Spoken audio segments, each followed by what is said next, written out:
Not a lot going on? Is your day moving slow? Then kick up your feet and grab a cup of joe. Or grab a cup of water, whatever works for you. It's time to hang with Harry, so without further ado, the man of the hour with something to say, it's Pastor Harry Curry. Take it away. Wears me out with that thing, man. Hey, come on, Ben, that's enough of that. Nathan wears me out with that introduction every single week. I think I'm prepared that I hear that like, what in the world? Hey, welcome. It is Tuesday night, Hanging with Harry, and glad you're here. And you know what tonight is. It's a night of friendly conversation with a spiritual flavor. Sometimes a whole lot of spiritual flavor, red pepper flavor, and sometimes kind of low-key, just a dash of garlic salt or something like that. But tonight we're just having conversation. Hope you've had a great day. It's been a beautiful day, and it's going to be the temperature's going up this week. I think we're going to be in the mid-80s by the end of the week. We may have a little rain, but man, we are moving. Summertime's coming, and if I understand correctly, the bluegill should be on the nest before too long. And for all of you that like to fish, that's a good thing, Greg Mattingly. Amen. And Gary Ford, and some of the rest of you that like to enjoy fishing in the season of May especially. It's a great time. Just want to tell you, just hang on. We're moving toward an in-person worship service more quickly than where we've been so far. Don't know exactly what the exact date will be yet, but we're moving that direction, and it will be challenging, to provide protection and some kind of social distance as we gather, but we can pull it off, and we're all looking forward to it. And the Lord's going to help us as we wait for that. So just look forward to that. Thought we might start with a little bit of just Mother's Day talk. Anybody got a Mother's Day word you want to share? A Mother's Day story? A Mother's Day comment? We as a church were challenged to deliver 125 flowers to the mothers of our church, something like that. Is that right, 125? Yeah, I think I don't know if we got right between 120 and 125. Good. And so we had, I think, 18 teams of people that are delivering those, maybe a few more. I can't remember all those details. But we delivered those literally all over the city and outlying areas, and it was just a sweet time, and enjoyed it. Got a sweet call yesterday from Judy Lehman, who's in her mid-80s, saying, I was having kind of a blue day, and I came home and found these flowers in a little cart on my front porch, and it was just sweet. So anything happened on Mother's Day for you that you want to tell us? This is a night for you to talk. Share. Any stories? Ramona said she planted her flowers today. Today. It's a good day to do it, right before it rains. Ah, nice girl. Planted her Mother's Day flowers? Mm-hmm. I would assume those came from Matthew Logston and no other. That's where they had to come from, unless next door neighbor just wanted to be friendly or something like that. Great. I went to my mom's house on Monday. I don't know if she's on tonight, but my goodness, I went into her home, and there were 4 baskets of flowers and 1 basket with a neatly organized cherry tomato that was going to grow on the back porch. But I'm thinking, my goodness, lady, you are overly provided for. So it's pretty cool season. Pretty neat opportunity.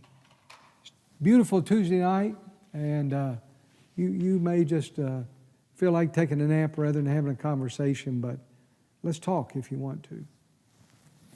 Beverly McKinney said the begonia is potted and is outside, and she put petunias in the pot also. Yeah. Beverly McKinney, she knows how to do it.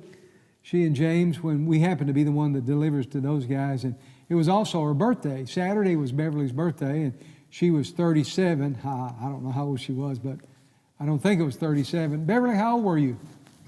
Oh, no. You think we'll get an answer to that? Yeah, anyway, it was just a sweet time to visit with both her and James. It was a really sweet time. And, Somebody's birthday's today. Did you know that? who's that? Stephanie Glenn. Stephanie Glenn. How old is Stephanie? I don't know. Stephanie, how old are you? Leah, how old is Stephanie? Leah may not be We on could all here. have a guessing game on that one. I'm going to a guessing game. Steph is How old is Stephanie? I'm going with 26. I'm going with 27. 27. Because time gets by quicker than what you think. This is true. I know her and Dan have been together for like 7 years. I know that. My goodness, really? Not married. Married 7 3 years. 3 years, yeah. Okay, wow. Man, wow, sweet. Hey, just before church time, I got the picture of Sadie holding a bass about this long with her thumb in his mouth like this. I was so proud of her that she just caught, and she was grinning from ear to ear, and that was a sweet Father's Day present before we ever get there. Grandfather's Day present. Steph's 26, so Ben She's and I were 26. right. Okay, I don't mind being wrong occasionally. But how'd you find that out? Did Leah Miller tell you? Leah, Paige, and Tim both said 26. Wow. If your baby is 26, you know what that says about you, don't you? I'm not going to answer that question. What do you think, Ben?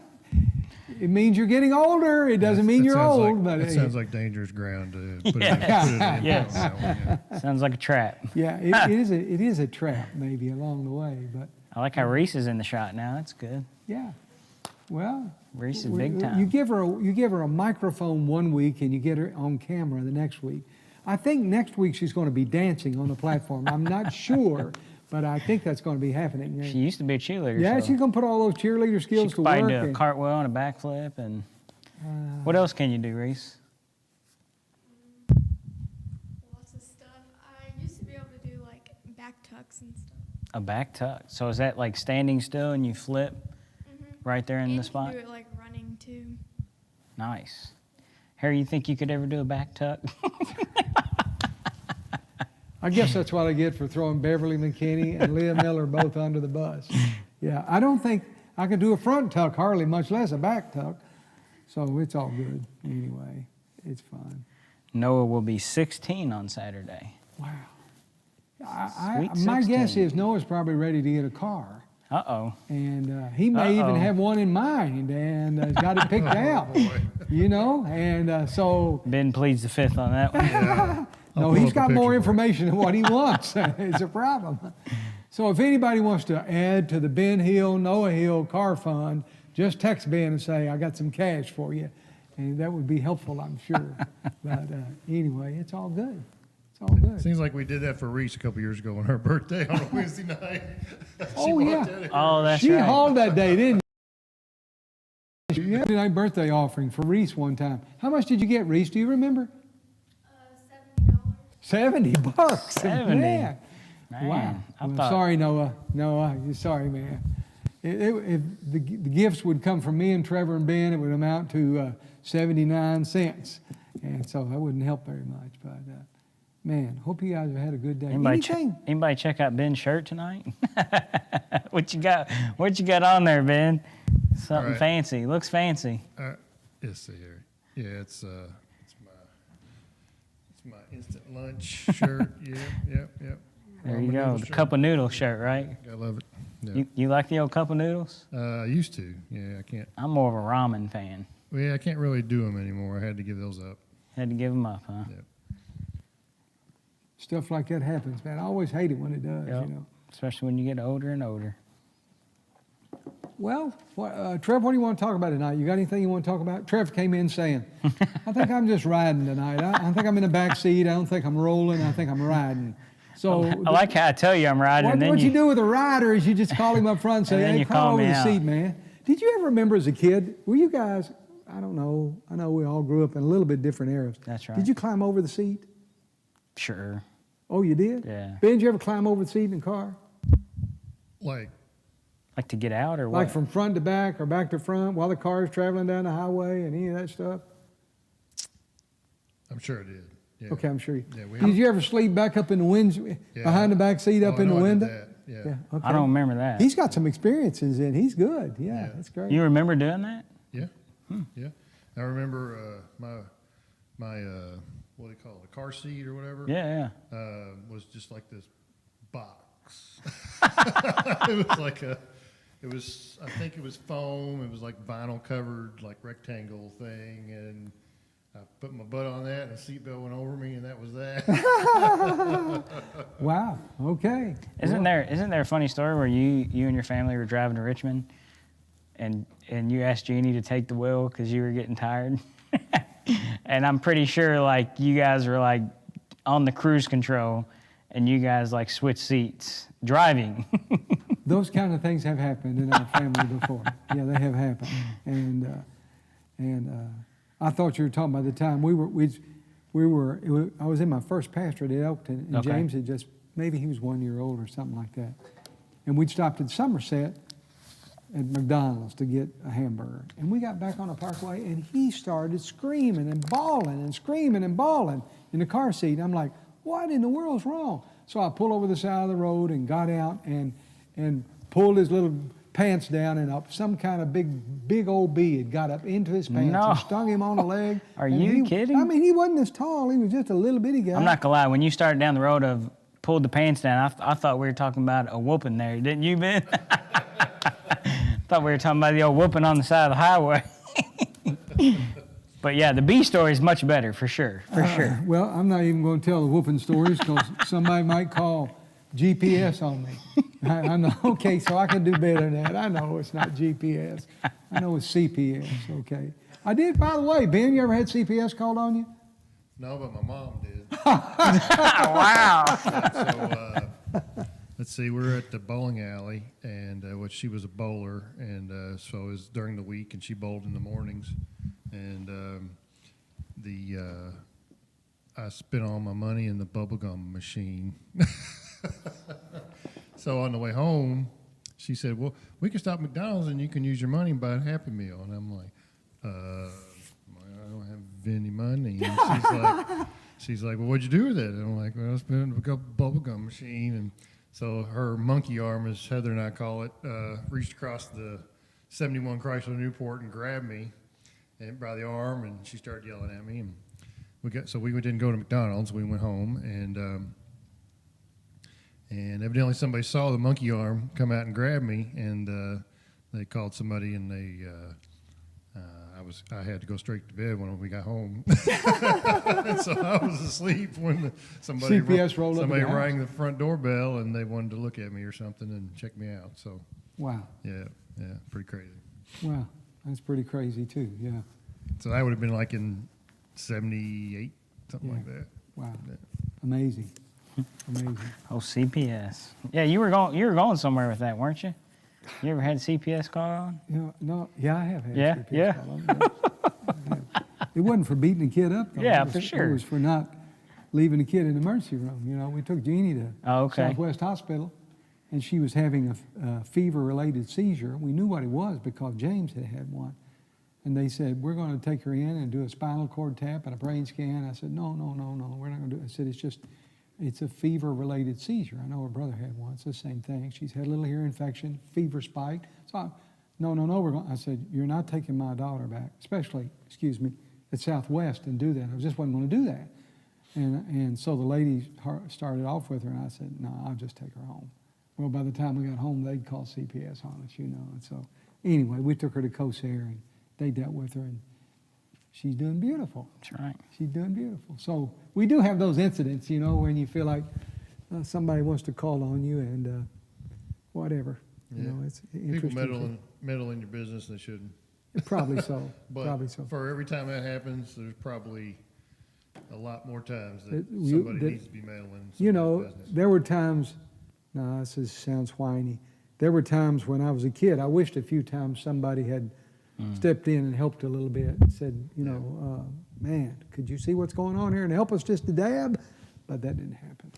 Sorry, Mother, I didn't mean to tell, Watch that it. story, but I did. So it's all good. It's all good. Let me just throw a spiritual question out for your thought. Is that okay, Trav? Oh, absolutely. What did Jesus do once that he can't do now? What did he do in the New Testament that he wouldn't do now, that he couldn't do now? And I'm not talking about the silly things like walk on the sands of Galilee, because we know he's sitting in the right hand of the Father in the heavenlies, and it's a fabulous thing, but it's just interesting to think. I kind of got challenged with that this morning of, I don't know, it's a long story. I wish I could just walk you all through the long story. It's not supposed to be that serious tonight. But it seems like sometimes I forget too quickly that what he said is still true, and what he once did he can still do. And Right. I just get to the point where it's like, I don't think anything new is going to happen. You know, it's Oh, like, okay. oof, can he do something brand new in my marriage? Can he do something brand new in the church? Yeah. Can he do something brand new in our worship? Can he do something brand new in me? Can he touch me and make me different than I've ever been Right. before? And I think if I'm not careful, That's on us, right? I get in this trap that says, well, he did all that back then, but he's not going to do that now. And I was challenged by that today somewhat, to say he can still work in our lives in ways that are fresh and brand new and unusual, and Yeah, I want that. don't you think right now is prime time Oh, yeah. for him to do that? Oh, Ben, is it not? Yeah, in all of our lives to say, and that's probably part of what it came from, I was asking, I can't even get into all that, but I was asking the Lord to just help me in different areas of my walk, my life, and I said, now, Lord, I don't have to be perfect. I always have thought I don't have to be, I'm not asking to be perfect, but I just want to do better, and live for you more. And it's interesting, I started looking up the word perfect. This is going to make it in a sermon on Sunday, so all you're getting ahead of the game. A perfect tense verb is something that happened in the past, but still has impact today. That's perfect tense verb in the grammar is something that took place in the past, but is having a continuing impact on today. There's another verb tense, and I'm not going to get in the language of it, but the other verb tense said it just happened in the past. It's over. Done. It's over. And I think, man, that challenged me. Sometimes we see what Jesus did in the past as just relegated to the past, rather than, man, it's still working today. It's still moving today. It's still possible today. So I'm just kind of floating that around today and want to think about it. If anybody got great ideas out there and want to talk about it, I'd be happy to talk about it. But otherwise, we can talk about whatever you want to.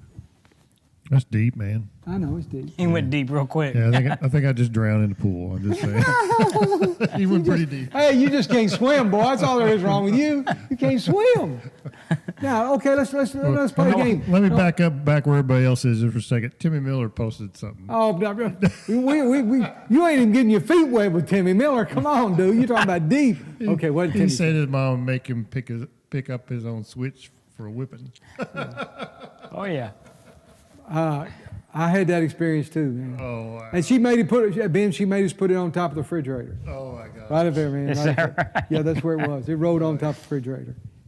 And Mine was always a belt. I never got the switch. Oh, you never got the switch. Yeah, I always got a belt. Times have changed, like in terms of that whole era, you deal with like the school system too. It's just different.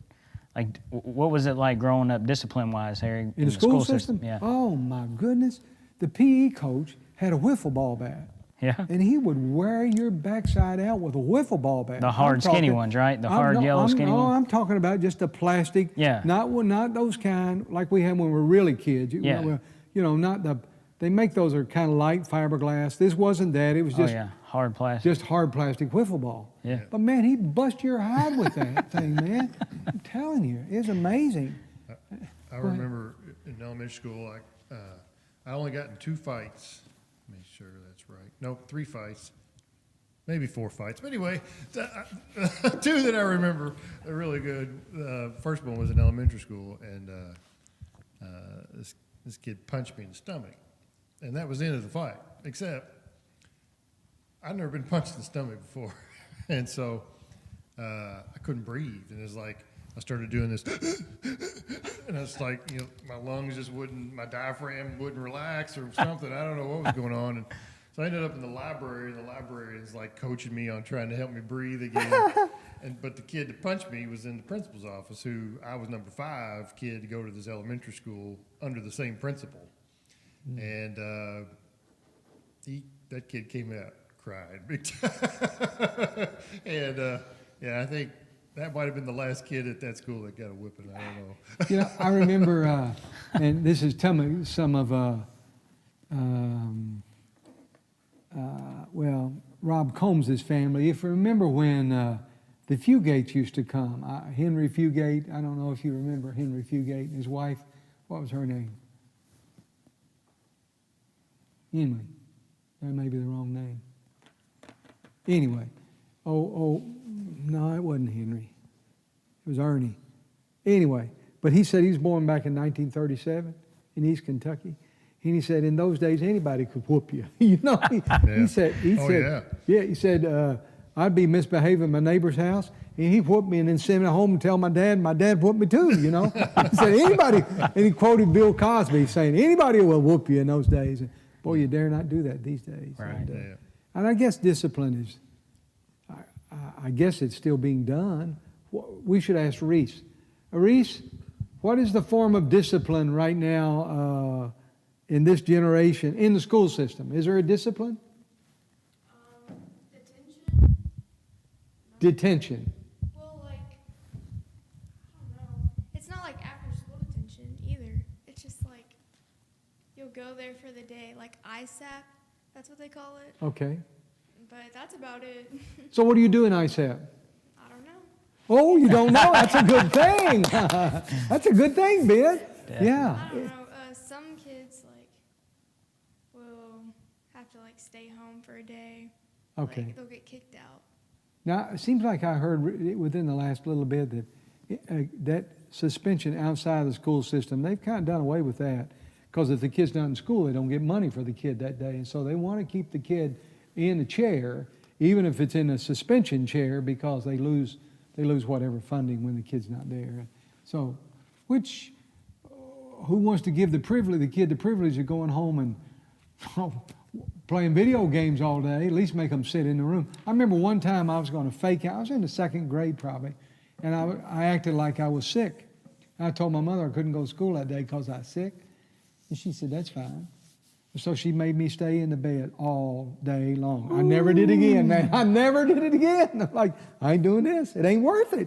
I'd rather be at school. Yeah. You know, but, you know, reminds me, there's a spiritual flavor. The pastor said, God disciplines his children whom he loves so they can share in his holiness. You know, and boy, God has been, he is a disciplining God. I don't think he beats us or paddles us or hits us with wiffle ball bats, but there's a role and a place for discipline in our lives. And So yeah, talk about that. How does God discipline us then? Man, Because when you say that out loud, you kind of peek your eyebrows and be like, what? What do you mean he disciplines us? well, Like it's almost interesting. like That's negative really connotation emotional for to me, it. Trev. I don't know Yeah. why it's really emotional for me, because in some strange and odd way, doesn't even make sense. I'm harder on myself than God is. You know, I beat myself up for stuff, and the Lord would say to me, "Hey, I don't hear it in my ears, but in my spirit I would know that's a wrong decision. You need to ask forgiveness, and you need to tell that person you're sorry and move on."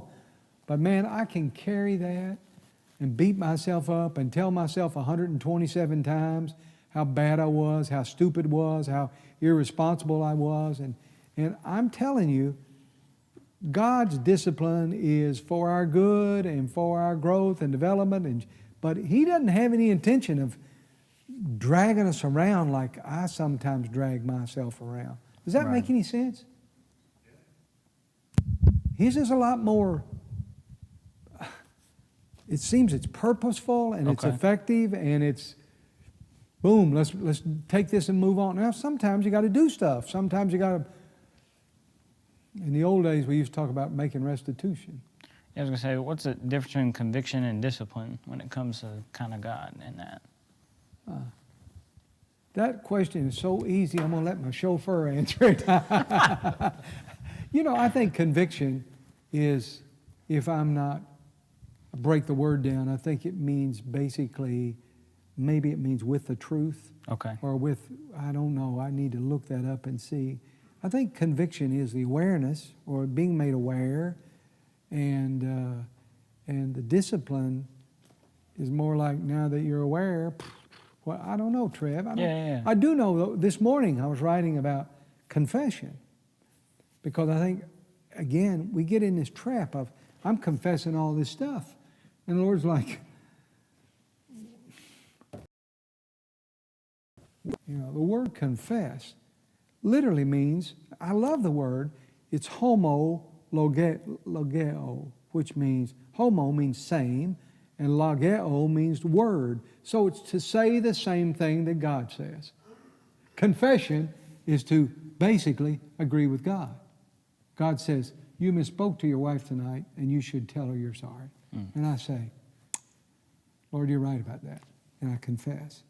Otherwise, I can make up stuff, man. I may be more sensitive than you guys, but I can be hard on myself and just make up stuff. Well, I wasn't really kind as I should have been. I should have done this. I should have, and feel like I'm doing something really spiritual, and I'm really not doing anything except just beating myself up. Confession means to agree with God. So let's keep poking the discipline piece, because poking. you brought it up, and I don't really think about it a whole lot, I guess, in terms of, you know, our spiritual journeys. When it comes to discipline, God disciplines us. Is that kind of the correcting of a situation, the torment that we bring on ourselves in those situations? Like, what does that look like, Harry? You know, Trev, and you guys are welcome to correct me in that. I don't think God's discipline looks like the self-punishment that we put ourselves through. Okay. God's not interested in punishing us. Man, Right. He loves us. And He wants the best for us. And there are a lot of times when people have said sin is its own punishment. And I really agree with that. You know, all you got to do is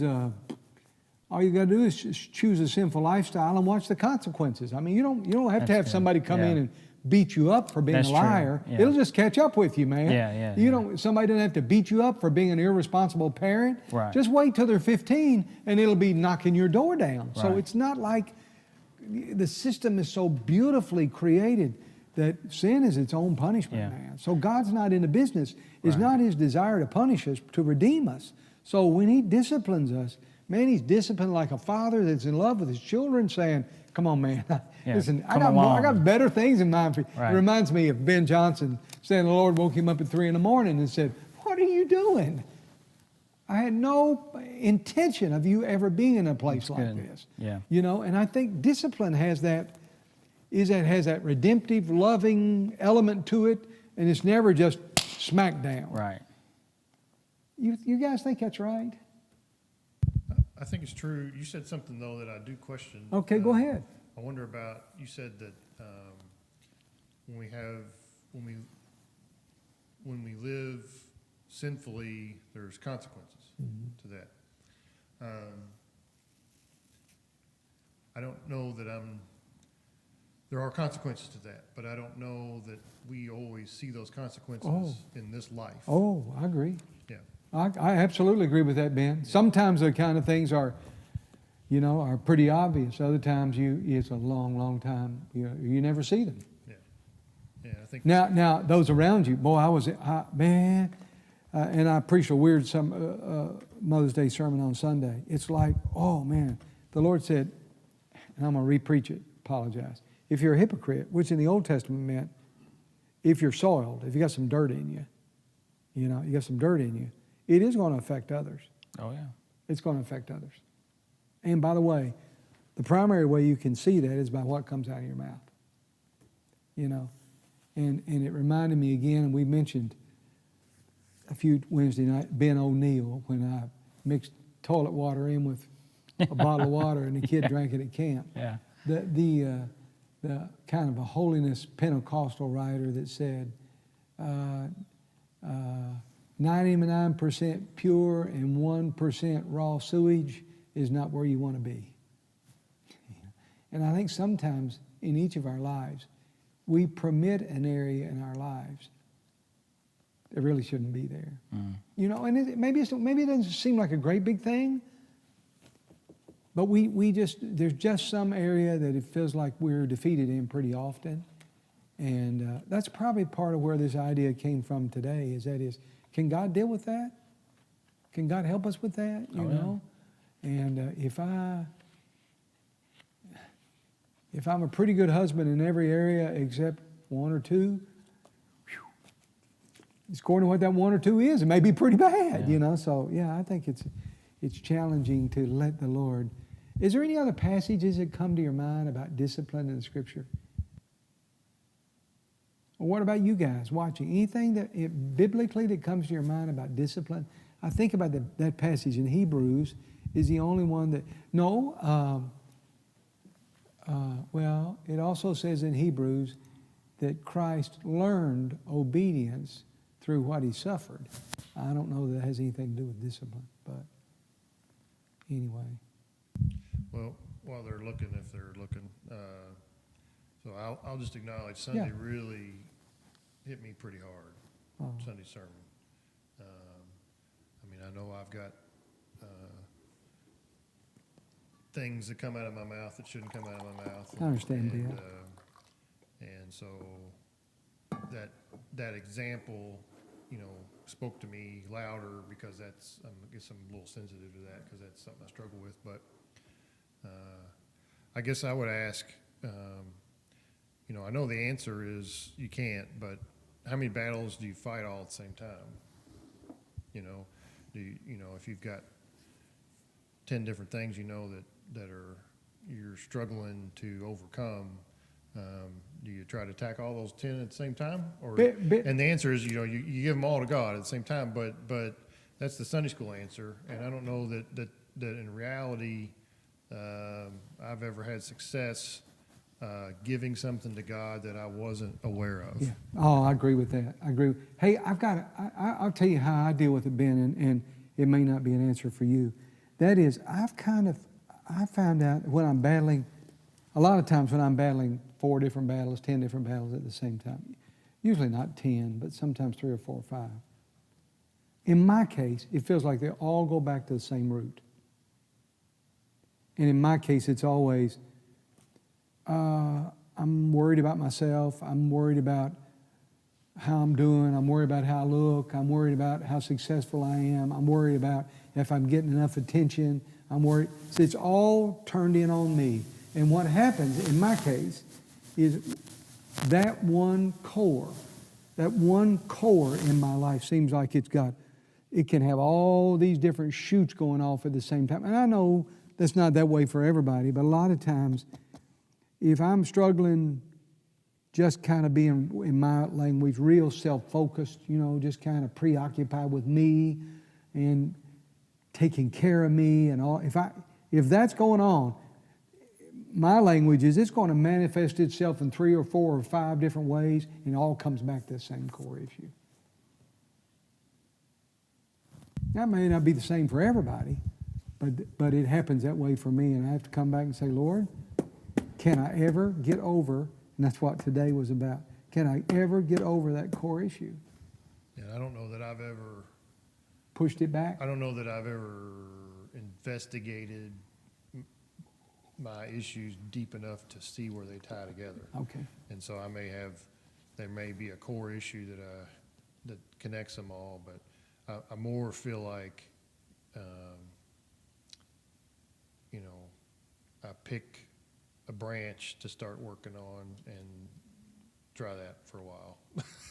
You know, and Well, I would almost bet you 50 cents. There's a central issue that drives that. Now, maybe I don't want to be, guys, you guys watch, I don't want to be so simplistic as to say we've all just, we all know that. We got numerous different issues. But a lot of times, man, if I could just, it seems like if the Lord would just take care of one or two little things, my little perspective about this or that, and just, if I could trust Him just to straighten up this little thought pattern right here, man, a whole bunch of things would clean up and clear up at the same time. And so I know we all do. I think Socrates said, I'll just throw this out so I'll appear to be educated. Socrates in life is not worth living. So we should take the time to say, what's driving this? Why did I snap like that? Yeah. It's like the guy comes home from work and kicks the dog, and the dog didn't really do anything. It's about what happened at work that day, you know, and sometimes it's not the dog we kick. It's the kids or the wife or somebody or the husband, you know, and you want to push back and say, why am I so angry? Why am I flying off the handle? What's driving that? What happened? Who said something to me that got me, you know, whatever. You know, why am I doing this? yeah, I would respond to Socrates and say, an over-examined life isn't lived. I think if you spend all your time I agree. digging and eating at everything you do wrong, Amen. You Amen. never free yourself up enough to actually live. Do you remember, listen to me, I'm a name dropper. Let me just be a name dropper. You know, Ken Hempfield, that teaches at Southern Baptist Seminary, used to use it, the illustration you're talking about, Ben. He'd say, you got this fresh young plant that's growing, you pull it up out of the ground, look at it and say, well, how am I doing? You know, you stick it back in the ground. It's like, you always just pulling it, well, yeah, the roots are coming along, stick it back in the ground. You're like, man, that ain't no good. Or taking your pulse all the time. Yeah. You know, and James is not so much, he's kind of grown through a season. Sorry, James, I'm tell on you. But every now and then, when he was younger, and I could tell he was struggling, and sometimes in places you shouldn't, I see him doing this. I know what he's doing. He's nervous. He's taking, is my heart still beating? It's obvious he is. He's sitting there alive, but he's going. Checking the pulse. See how fast and that's you're exactly right. That's the other extreme that says, am I trusting? Am I going to spend my life pulling the plant out of the ground, looking at it, and putting it back in the ground? And that's, yeah, I don't want to be the farmer who pulls a plant, neither do I want to be the guy that never even looks at his life. There's got to be some kind of. But that's, I think the specialness of our walk is the Holy Spirit, right? Oh yeah, man. Because He's the helper in that. Yeah, man. You know, we don't have to so much examine our lives completely because He's poking and calling us out to some extent. You know. Yeah, yeah. And He will show us if we just say, Lord, show me why am I so, what's going on right now? Right. And I think a lot of times He'll show us, He'll speak to us, and so that's good. So maybe let's make application with you guys that are watching, whoever you are.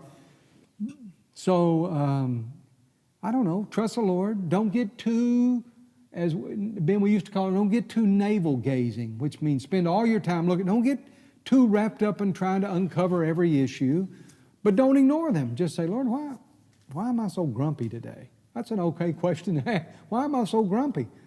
And He might say, well, you only got 4 hours sleep last night and you're exhausted. Good answer. Good answer.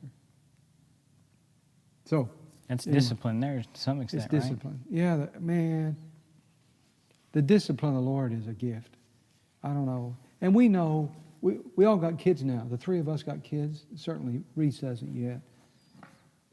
But we know when we discipline our kids, we're not one to just punish them or beat them up or beat them down. Man, we're wanting to say, come on, don't go down that.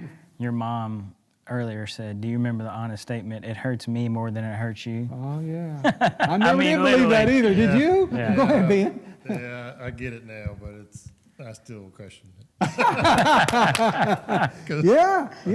It hurt pretty bad. It did.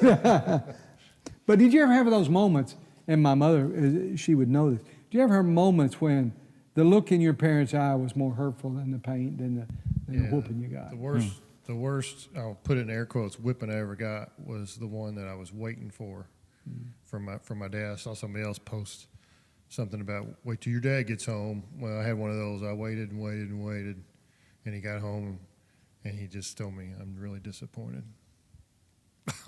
I was like, "Please just beat me." Just spank me I already. agree, man. Please just beat me, man. Yeah. Yeah, that was rough. Yeah. And you know, it's funny. We can apply those things spiritually. There's not this huge gap between human life and spiritual life, you know. And we ought to understand God's not interested in coming home beating us with a belt. He just says, "Hey, man, I've got a lot more in mind for you than that. Do you know the life I've got in store for you? Come on, let's go." Yeah, I looked up a couple verses when it comes to discipline, and obviously Proverbs always has some good wisdom there. But Book of Job, you know, you realize this is a man that suffered, you know, and Job 5:17, blessed is the one whom God corrects, so do not despise the discipline of the Almighty. Just understanding that, like, man, don't get so frustrated that if that happens, you know. Is it I want to ask you guys, because you guys are both thinkers and you're on a real spiritual journey, and I believe in you both. I'm almost convinced. Well, I think I am convinced. If you can't occasionally take correction from other people, it's a pretty good sign you don't take correction from the Lord very well. And somebody that takes correction from the Lord is a little more likely, not 100%, but is a little more likely to be corrected by somebody else. Now, as I say that, I feel like I incriminate myself. I really do, because I don't take correction very well from people, which probably means, and you may say, where do you come up with that conclusion? Probably means neither do I take correction from the Lord very well. I don't know, but you guys, I don't feel like in today's society, as much as it used to be, and maybe it's because as you get older, people don't correct you, but I feel like nowadays, you don't cross that line of correction, calling someone out, calling a brother out, you know, correcting someone. You just almost feel like, whoa, that's not politically correct to do that anymore. You guys know what I mean by that? Oh, yeah. Like, don't step on anybody's toes. Yeah, But sometimes you need to. Yeah, Andy Mineo song, Friends or something. What's it called? You know? Been trying to be hip. Who did Andy he say? Mineo. Wait a minute, who That's did he not what say? Friends do or something like that. But he straight up says that. You know, it's not saying, you know, things when you're not doing something right. Not saying it's not right. Right. It's not. Yeah. Andy Mineo is a Christian rapper. Your son, Noah, would be very proud of you, Ben, because Oh, yeah. that's like his favorite artist. Yeah, well, just for the record. But just that calling out, like, I don't feel like that happens a whole lot anymore. What do you think about that, Harry? Oh, man, it doesn't happen. Yeah. When it happens to me, I don't like it, and I don't do it well for others, even people that I love. You know, and I'll tell you guys, as a parent a little older than you guys, it's interesting. Your kids get to the point, especially once they get married and got a family, it's like, can't say nothing. It's like they're adults. They make their own decisions. Yeah. And you can respond if they ask you. And if you go in just throwing your opinion around, you just done nothing but hurt the relationship, you know. So if somebody said you get to the point that all you have is influence, you know, which is hugely important. You do have influence, but to go in and say, you know what? Yeah. You guys you're not handling this kid right. You just go ahead and do that and see how that works. It don't work. It don't work. But I do feel like, personally, like, some of the best times of growth in my life have been when I've been called out. Yeah. You know, not in an ugly way, but, you know, you've preached that sermon before about, you know, you always talk about keeping your eyebrows down, you know, I don't do that. lovingly being able to, like, have a conversation with, and like we talk about all the time in leadership stuff, having an honest conversation. Because without that, like, you just kind of continue to float down this road of, you know, if you're doing something that you feel like shouldn't be there in terms, just whatever. And if someone never calls you out on that, how are you supposed to ever figure that out, Because obviously you miss the Holy Spirit in that because you're just continuing to go down that road. And if you're not open to someone calling you out, I don't know, I feel like we need to be called out sometimes. Speak the truth in love. Yeah, speak the as Paul truth, says, speak life into people. Speak the truth in love. But it's tough. yeah, Yeah. I'm going to drop another name. Martin Luther King Jr. Never forgot this quote. It's the only one I know of him, other than I have a dream. That's all I know of that. But Martin Luther King Jr. says, if you don't love people, leave them alone. That one challenges me. Because sometimes we want to bark at people, give them instruction, when the truth is, we don't really love them. Right. And I think that's hugely right advice. The only time you have a right to speak into somebody's life, Trevor, in a way that's really meaningful is when you really love them, man. I mean, you really care about them and what's happening in their lives and what's going on. You want the best for them. Right. You're committed to being a part of their lives. In that situation, man, you can say all kinds of things. Yeah, that's what but I mean. Without that, don't even come see me, Yeah, man. I'm not going to Walmart and having those conversations with somebody. But I mean, like, if there's someone you're really close to that you've poured into, they poured into your life, I think it's a great place to be okay to not only say it, but accept that as well. And like Sherry Wade says, you have to earn the right to speak into someone's life. I think Absolutely. she's right. You got to earn that respect and It doesn't happen that immediately. love. Yeah, so it's good, yeah. Maybe it just needs to happen more. People need to be not Let me ask ugly, you guys a question. Is it okay, Yeah. Ben and Trevor, I asked you, in my marriage, my wife speaks pretty truthfully to me. What about your wives? Absolutely. My wife speaks more truth into my life than anybody. Mine speaks more into my life than anybody, too. What about you, Ben? Yeah, I think my wife speaks the truth. Sometimes she does it. She could soften it a little sometimes if she'd like to. That would be appreciated. But You know what I'd say to that? I'm kind of joking. but You know what I say? I know you're kind of joking. I'm but saying she's, you're just a sissy, boy. Stand up and take it. No, I'm not. yeah, I'm not. I have learned in 24 years of marriage this year. Anytime we're in an argument, I'm in trouble because I'm probably wrong. Because she lives so much by the truth that Reese is nodding her head behind you, by the way. yeah, that it's Which way is it going? Is it going up and down, or is it going sideways? yeah. There's occasional times I can come out okay, but I think whenever I can see she's heated about something, I have to take a step back and reevaluate my stand because I may be totally standing on shaky ground. Man, do you guys know what a gift that is to us, though? Though it's Yeah, it's a hard huge and gift. though at times it comes at the wrong time, And Anita's learned up through the years, and it used to be Sunday morning after morning worship, she'd want to say, "You didn't do very well on that piece right there." And now she's learned to give me at least till mid-afternoon. You know what? I had lunch and had a nap, and then she'd say, "You blew it on good. point number 3." Okay, well, Yeah. But so timing's important. Right. But man, it's a huge gift. But Sometimes you don't grow without that. No, you don't, Ben. And just imagine the opposite of that would be someone that always says everything you do is right, and it's like nobody's that good. Yeah, I'm saying it's okay to play in the highway. Go ahead. You're like, really?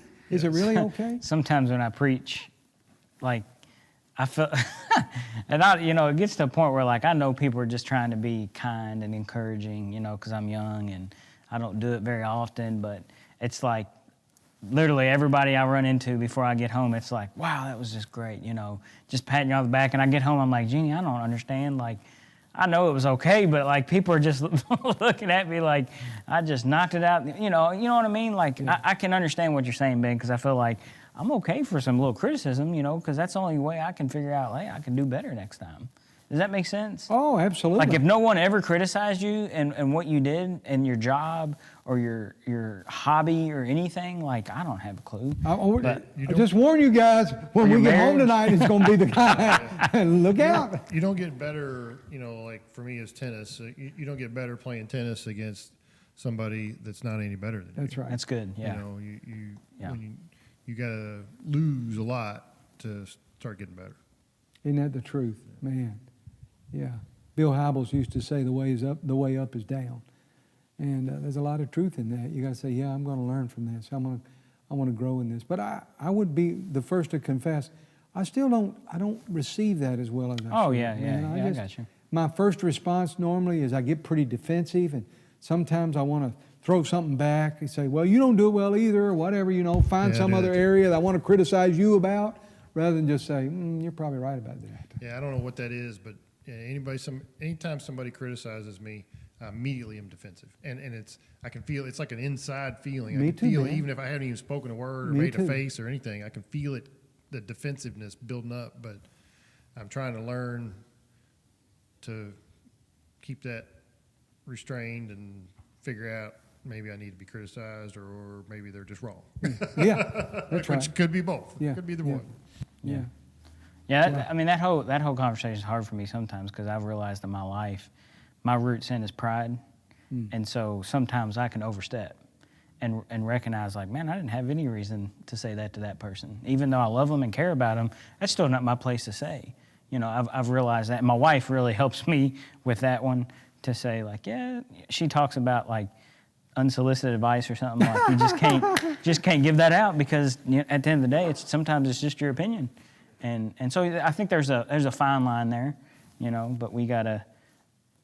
The reality is, though, I'd rather have some critique and criticism than everybody just pat you on the back, right, Ben? Yeah, it's hard to grow. You won't grow in that. Yeah, Yeah, you're right. Sherry Wade calls it loving correction instead of criticism. or Yeah, that's something. right. That's And right. That's fair, but sometimes it just needs to be criticized. In my case, Yeah, I can see what she means by that, though. yeah, but in my case, I'm telling you right now, it can be as loving as correction as it wants to be. I still interpret it as criticism. Right. And that's part of the way That's I'm probably wired. on us, though, right? It is on me, Yeah, and that's why core issues we were talking about a minute ago. It's on me, just being hypersensitive, and you feel like, you're straight up right about that. I mean, you won that argument. You're right, and now help me, show me, talk me through this so I can get out of this place, and so it's good. So I'm a segue. So what are some ways what are some systems we can use to determine what our core issues might be? I teed that one up for you. Yeah, boy, didn't you ever? Well, a system for me, Ben, the primary system for me is, again, not everybody has as much time on their hands as I do. I have to write it down. When I begin to write 3 or 4 things down, it's like, there's a common thread here. When I say, I fell out with a mailman and I had a crossword with the guy at the gas station. I parked at the receptionist in the office. And by the way, I was very unhappy with lunch. And you begin to say, whoo, something's going on here, And so for me, there's some kind of noticing in a way that says, what's going on here? I don't know, Ben. I wish I could tell you more, but just looking for, we can use the tools that say, okay, I'm a number 1. The Enneagram stuff. Yeah, you can use those personality tools things, and you can use ways of doing that, and that's helpful. But I don't know. Sometimes I just come away saying, man, I'm just tired. Yeah, like for me, the Enneagram, I think I'm a number 2, but it's. Are you too? I think so. Yeah. Yeah, but I just have days where I am just like an angry dog. Like anybody that even touches me or not physically touches me, but rubs me the wrong way, says something in my way, leaves something in my way, I'm gonna bark at them. And I don't even always realize I'm doing it. Sometimes I'll go through the whole day that way. It's not till I get home that my family says, "What's wrong with you?" Yeah. And then I'm like, "Well, crud. I guess Chad and Neil and Terry had a great day with me, Yeah. or whatever." So, Don't you hate it, man? I hate it when I even told Anita today. I felt like, man, it seems like I put you through too much stuff. Just goofy stuff. If you'll pardon me, Ben and I are going to have a 30-second online in front of the whole world, at least the 25 of you that are watching, a Catholic session. And that is, one of the things I've learned is anger is never the primary issue. Anger is a secondary emotion. So the primary issue is disappointment, fear, frustration, embarrassment. You know, there's something that has pushed you into that anger mode. Anger wasn't the first response. Anger is the second response. And so I had to push back and say, why am I so angry? Well, because I'm scared, or because I'm embarrassed at, whatever. And that helps me push back a little bit, So, I don't know. I always blame the load I carry, and it's. I don't tend to have that problem as much on the weekends as I do during the week, and so it could be something little like my sleep was interrupted, or the wrong customer decided to reach out and tell me something that they felt like they needed to tell me, and that set me off. I don't know. Ben, there's and Trev both, there's a brand of spirituality, a brand of a holiness movement, the Keswick movement, that said you just need to have power over that.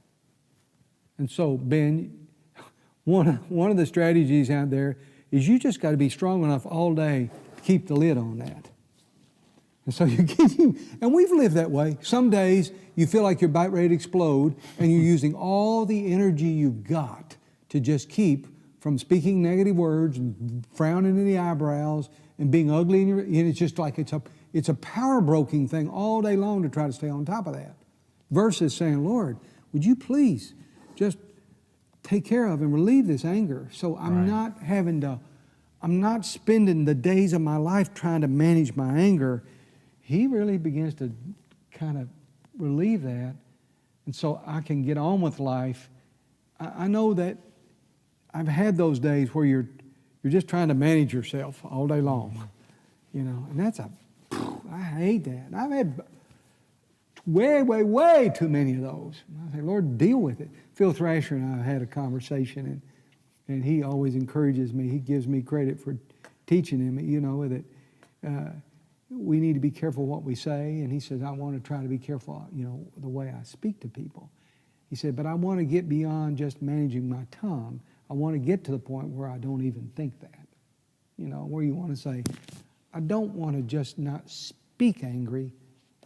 Lord, help me not to be angry, because we can put a muzzle on our mouths and for a part of the day and keep from doing that. I've known people, though, Ben and Trevor both, and this is painfully hurtful, not to me, but I think about a personality in particular, that in the workplace, they can stay on top of that. But when they come home, it's like, it's like I've got to manage it. I've got to manage it in the workplace. But when I come home, it's one of the places where I just let it fly. Like I would never treat the people. People.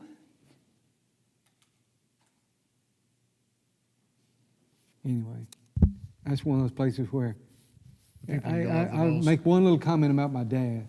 Everybody, sorry guys and mother, everybody in the world everybody in our small town thought he was the best man. But in our family, there were times when it was way over the top, But the people that he worked with and the people in the city government, they wouldn't have guessed that in 1,000 years, So it's like there are these places where you just, bah. Go ahead, Ben. I'm sorry I've talked too much. Well, that's what I was going to say was, the people, that you love the most are the ones that get the true you, I think, sometimes. And that one's usually not as pretty as the one you display at church or work. Or in the office. Or even in grocery store. That's or right. whatever, That's right. So, What do you think about that, Trev? You in with this? I'm thinking about something else. Like, I'll change the subject. I'm to the point where I'm just exhausted with the season we're in. Like, this is just honesty. Like, I'm so ready to be back, like, worshiping.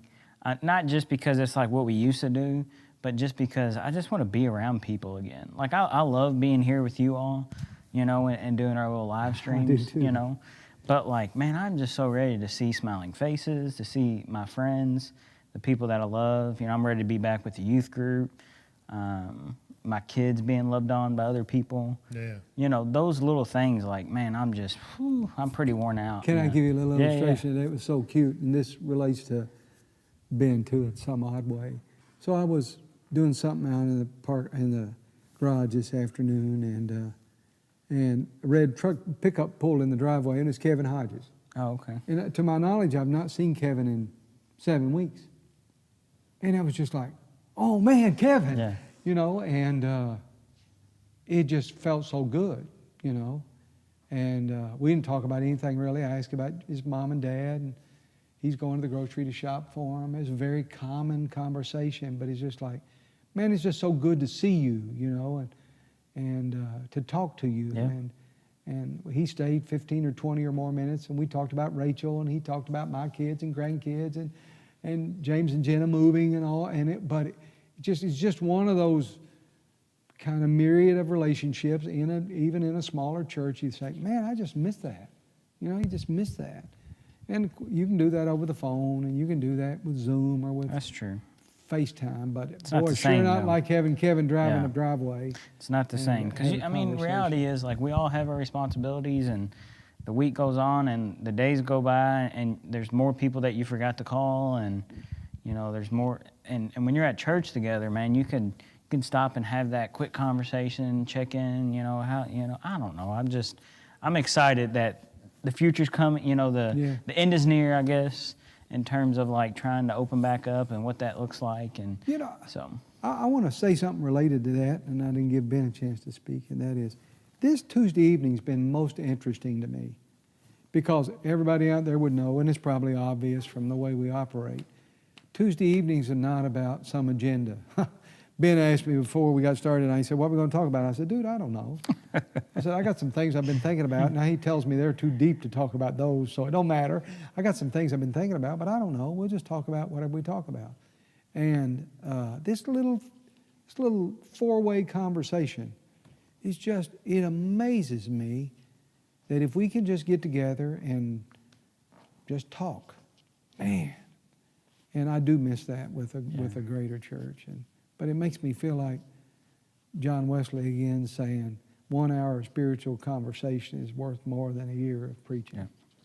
That's why I think small groups are so vital. I do too. You know, if you don't have that group of people, like I almost call this a small group to some extent. It is we right can now. just sit and Yeah. you know, do this, and Yeah. it's like, man, we gotta do a better job of that as a church. Go ahead, Ben. You're going to say something. Oh, I don't think I really had anything to add much, but yeah, I echo what Trevor said. I miss. I wrote on my mom's Mother's Day card something like, I don't know, something about virtual hugs. I forgot exactly how I worded it, but you know, it's like, just she keeps cards a lot of times, and so I just as a reminder of what this one was like. I'm sure she'll never forget it, but I don't know. I miss hugs and all that stuff, and that's going. And I'm not sure that's going to turn. That's going to be a while, I think, before some of that stuff comes back. By the way, Alan Biddle said when he comes back, he's going to be a hugger. I'm still excited about that. Yes. when you said that, Ben, I'm like, I wonder if people are gonna like be better or just more huggy. You know, like, are people gonna want more hugs and be that person that starts to hug more, and or are people still gonna, like you said, Ben? You know, it's gonna be a while before that stuff. Really. I wonder if they're not, even if they're not more huggy, that they're just not going to be more aware and more sensitive to one another, and just say, that's the hope, man, for sure. You know, that's the hope. Yeah. And a part of what the Lord's trying to teach me right now is that this is not just going to be one of those things that's past and gone. It's going to carry over with us in the future in a way that, again, my prayer is that it'll be helpful to all of us and to the church. I'm getting a little nervous now. I'm getting a little nervous about reopening, not because of the social distancing and the carefulness of that. We'll find a way to do that. We'll move some chairs out. We'll do the best we can to make it as comfortable as we can, and we'll do the best we can with that. But I'm getting nervous saying, how are we going to go back without going back to the same old pattern? You know, was unbelievable to me, and it's goofy. It doesn't amount to a whole lot. But so Saturday afternoon, we delivered 125 flowers to mothers. Probably if it had not been for coronavirus, we wouldn't have done that. No. You know. And I wouldn't know where Will and Taylor live. Yeah, and Ben and some of the kids, all the kids plus Allie, yeah. drove all the way to Mount Washington to deliver something to Will and Taylor, and they were back here on the back road at Todd and Becky's, you know. he could almost hit their truck with a rock, you know. So you spend an hour driving to their house.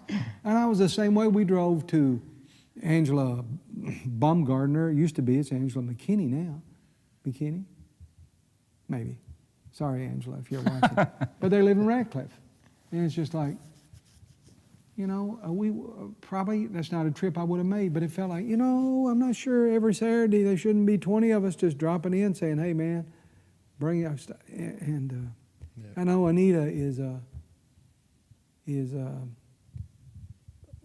just burdened for one of our young women right now. It's just like, man, how do we keep from just settling back in here? Yeah. I don't want to just settle back in here. Yeah, Ramona, along these lines, Ramona just asked, will we continue these sessions after we get back together again? Yeah. So, I mean, that's, you know, it's right along the lines of what we're talking about. And I've wondered, you know, it may not stay Tuesday nights, but if we come back together Wednesday nights and we don't stream Wednesday nights, I think we're missing a really good opportunity there. I think we are. That's an easy change. We know how to do that now. Yeah. That wouldn't be a real big issue. Yeah. And I just don't want to go back and say we are a church because we gather in this building. Right. And I know Brian Powell, we're not going to have district assembly this year, but he's got a little themed T-shirt. He put it together before the pandemic came together, and he said, don't come to church, be the church. And that's the language of it all. But it's awfully easy to just settle into, we're going to show up in the building, and that's what it means to be the church. Well, no, it's not. You know, no offense, but no, it's not. No. It's a lot more than that. And so it's good. But it is a part of it. It is always a huge part of it. I think having that taken from us for a while, so to speak, it should, I would hope it would make people value it a little more. I hope so too, Ben. Yeah. And I know there are many in this season that have expressed, man, I can't wait till we can be together again. And so it's good. It's good. Well, you know, it's again one of those nights where, did you plan when you came in, Trevor, tonight to talk about the discipline of the Lord and the way the Lord works and how He moves among us and with us and in us? And we should say to people watching, hey, if the Lord's been working a little bit in an area of your life saying this needs to change. That's good. It's not because He's angry at you and despises where you are, but He's saying, man, come on, I've got life waiting in an abundance that this is so come on along and just respond, you know, as the Lord leads us. Because I am convinced just a little bit of raw sewage in a whole bottle of water makes me say, I don't want any of that. You know, I don't want any of that. And just got to work at that. So, any words before we hang up on guys tonight? We're not going to hang up. Hanging up with Harry's about to hang up. Wow. Yeah, no, just stay tuned, you know, in terms of like we'll guidelines. We'll try to be in touch about where we're going, when we're going, what the guidelines are, how we're going to move forward. You may have some input you can share, text or call or concerns or email or anything. or concerns or questions. Yeah. And we'll try our best to address those as we get a little closer. But been good to talk tonight. Glad you were here. And thank you for plugging in and being a part. And I want to pray for us. Anybody, before we go, something, maybe we ought to have a moment to say anything particular. We should pray for Mort and Mitch. Having a pretty difficult time. Should remember those guys, especially. Dustin and Keisha are raising a grandbaby right now, and they're making some adjustments. Rocky, Spurgeon's mom's been real ill. I haven't heard from him for a few days, so I'm not. Anything else, guys, that you would want to mention before we? Anybody online? Anything there that you want to talk about? Yeah, watching. They're a little behind us, but yeah.